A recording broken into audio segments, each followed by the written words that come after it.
Alexa Maka, Ifeja Bobby Sherika,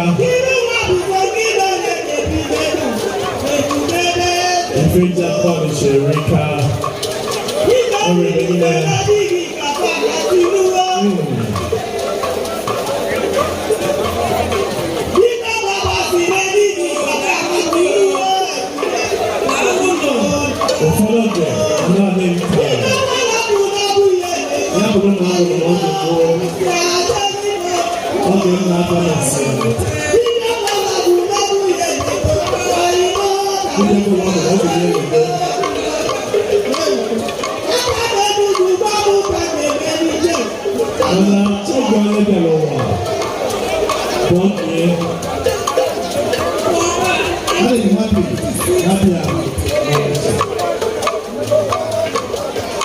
I'm happy. Very happy that I'm witnessing this great debate. The time of the reign of Obiachebe won the battle as the Obi of the nation. The king who has attracted so many great development and innovation in our time. Won the battle.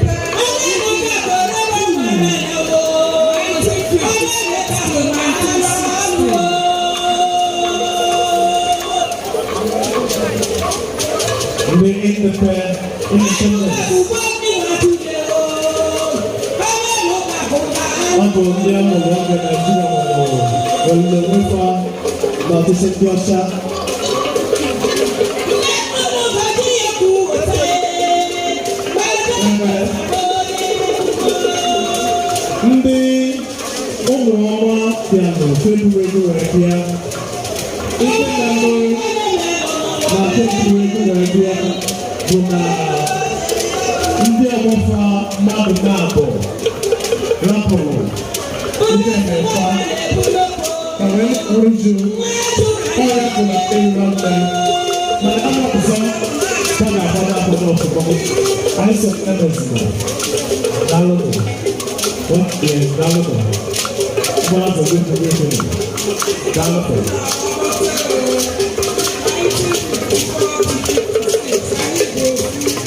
We are one.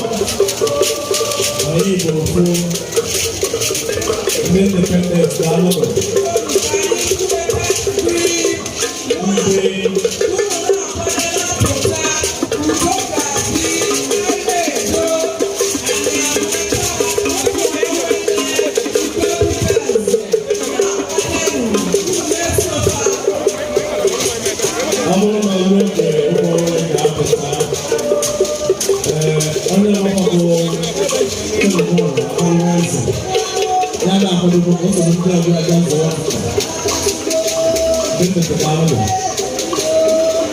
Aí, Bofu, você não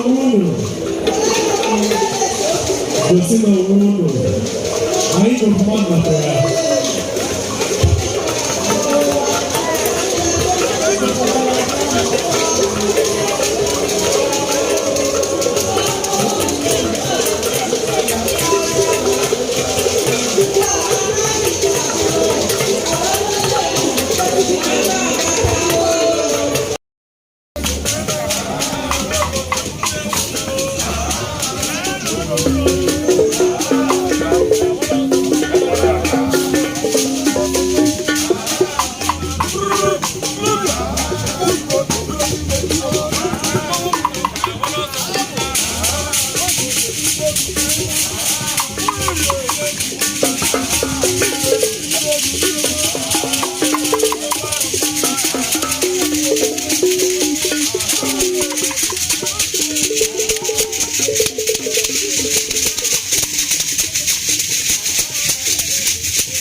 Hello? Papa, you can go. I did it now.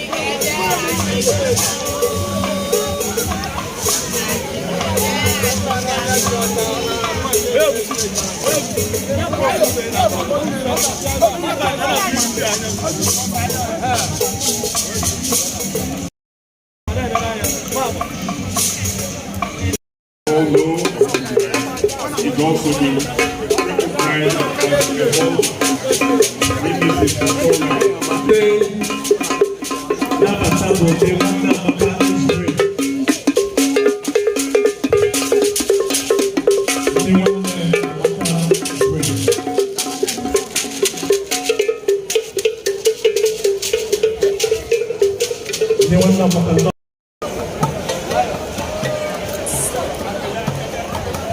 Ndị na-abata bụ ndị nwanne bụ ife, ndị nne bụ ife,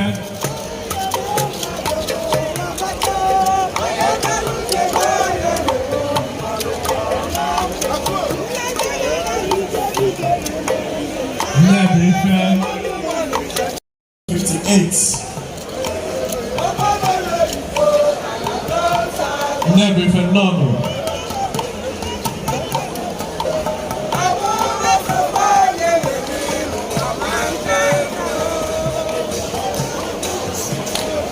Biko ndị nọ n'ọgbọ gasị n'ike obere oge onye nwe obodo ga